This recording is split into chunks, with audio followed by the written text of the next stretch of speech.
But for someone like you, I feel like you must put a hell of a lot of thought into what you're eating, and it's not so much on a whim. It's just whatever's in the shelf you'll have. It's more just like you got to do a lot of research. Is that what it's like? Yeah. So I really enjoy cooking. I actually moved out of my family home when I was 16. I came over to the UK from Italy to go to boarding school for 2 years, and then I worked in London last year. So I had a year to kind of experiment with cooking, and probably I had kind of the student experience of eating and cooking last year. Yeah. Because I wasn't a vegan yet, so I kind of was just eating random bits and bobs. But this year, definitely, because I love cooking so much, I put a lot of time into it. And as you said, like I've had to do research to make sure I'm getting all the right nutrients and to make sure that everything I'm eating is healthy and is, giving me a balanced diet. But yeah, I spend a lot of time cooking. All my flatmates would say I'm the person who's in the kitchen the most, just constantly trying out new things. So I really like it. That's what I love the most about going to uni, not gonna lie. Just like making the kitchen smell great with just all the different types of food. Yeah, our kitchen did not smell good most of the time, but not because of my cooking. No, I can imagine. It just smelled absolutely terrible. So every time I went in, I was like, as many spices and things that would kind of change the smell up a bit. Mask the smells, yeah. Exactly. For real, like moving into my second year house, I was like, I took so much pride in just unleashing the aromas of like, I mean, I'm not a vegetarian, so the aromas will be slightly different, but it's a great feeling to do that for sure. Yeah. When your food smells nice, then it's probably going to taste nice as well. So it all works out. You'd hope so. But yeah. I mean, you just mentioned it, but what's the difference in terms of trying to be vegan in the UK versus trying to be vegan in Italy? Like, how much does it change in terms of what you can eat? Yeah, so it actually changes a lot because I only became vegan in January. And I hadn't been back to Italy because I was planning to go back for Easter, but obviously that was cancelled. And I've just come back from spending a month in Italy, and I kind of got there and there's just nothing. Like in the supermarket shelves, there's like no vegan cheeses, no vegan yogurt, no vegan anything. They have a few like vegan burgers, but that's like the extent of the range. Whereas obviously here in the UK, you can find hundreds of different types of food items you could buy.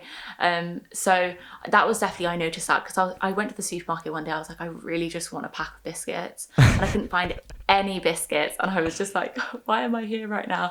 But it's definitely a lot harder to be vegan in Italy than it is here. Like even restaurants don't cater for vegan meals at all.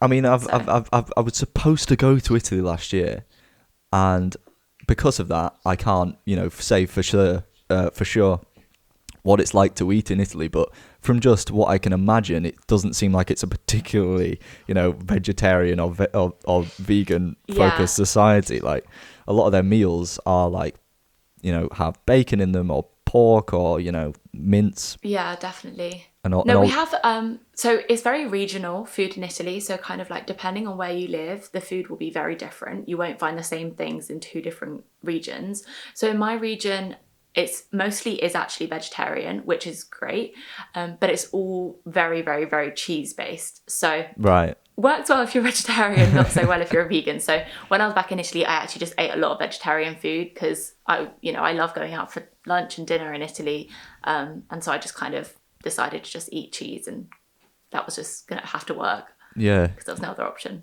Yeah, you must still be able to eat pasta without the egg in it, though. Do you try making your own pasta? Yeah, so I actually made my own pasta last night, the first time that it worked. Congratulations. What type was it? So I just made tagliatelle. Oh, I love the Italian accent. It's you've sprung that out of nowhere. So I just made those, and I made them with a zucchini or courgette pesto.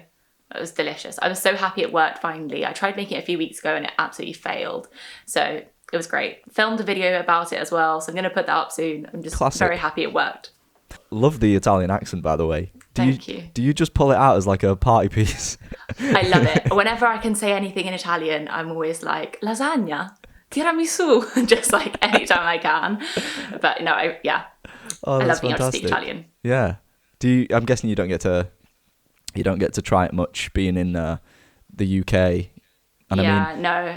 I've met a few people that are Italian, and And I've like, every time I'm in an Italian restaurant, I always try and make conversations with the waiters, hoping that they're Italian. Because sometimes you just find Italian restaurants with just like British waiters. But whenever they kind of like I've been in look those. Italian, I make sure to say grazie and then hope to see that they'll reply and then be like, are you Italian? And then, I mean, I can kind of relate to that. It's like you see those videos on social media where someone pretends not to be able to speak the language, and then you say a sentence and you just see their face like light up. Is it that kind of experience? Yeah, I love it. I absolutely love just getting it out, like taking it out of the bag and be like, I speak Italian too. And it's just, Italians are so friendly as well. So it's just, you know you're going to make conversation if you start speaking Italian. So yeah.